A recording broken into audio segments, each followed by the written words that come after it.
118 нови случаи со COVID-19 е резултатот на 1363 направени тестови во последното денонокие, во кои нема скрининг тестирања. Од ниво Скопје се речиси половината од позитивните ново регистрирани на коронавирусот, 55, додека Тетово по вчерашниот едноцифрен број позитивни денеска регистрира нови 20 случаи. Куманово и Охрид бројат по 9, Ресен 5, Гостивар и Прилеп по 4, а има по 1 или 2 нови случаи во уште 9 други градови во земјава.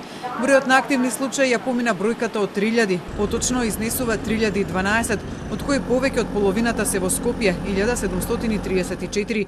Во главниот град пак најмногу активни случаи продолжува да брои општина Чаир, 402, пошто следат Газибаба со 150, Бутел, Сарај, Аеродром и Центар, сите со понад 130 случаи. По Скопје по број на активни случаи со COVID-19 следат Тетово со 322 и Куманово со 250. Коронавирусот во последното денонокие однесе и 4 животи. Сите биле од Скопје и починале во болницата 8 септември.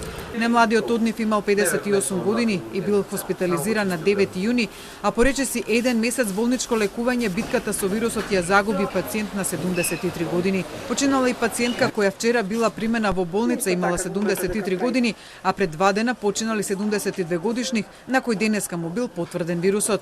Во моментов на инфективните оделенија во болниците со коронавирус се лечат 388 пациенти, од кои 46 се на кислородна поддршка, а 7 на респиратор. Во изминатите 24 часа регистрирани се и 74 оздравени. Во меѓувреме се зголемува и бројот на лица кои поради коронавирусот мора да бидат во изолација или самоизолација. Само вчера се издадени речиси 1000 такви решенија од Државниот санитарен и здравствен инспекторат. Истовремено се зголемува и бројот на лица кои поради непочитување новие решенија ќе завршат во државен карантин на сопствен трошок, па така уште тројца ќе им се придружат на 13 темина кои полицијата не ги нашла дома при проверка дали ја почитуваат изолацијата и кои веќе се сместени во 2 хотели во земјава во карантин.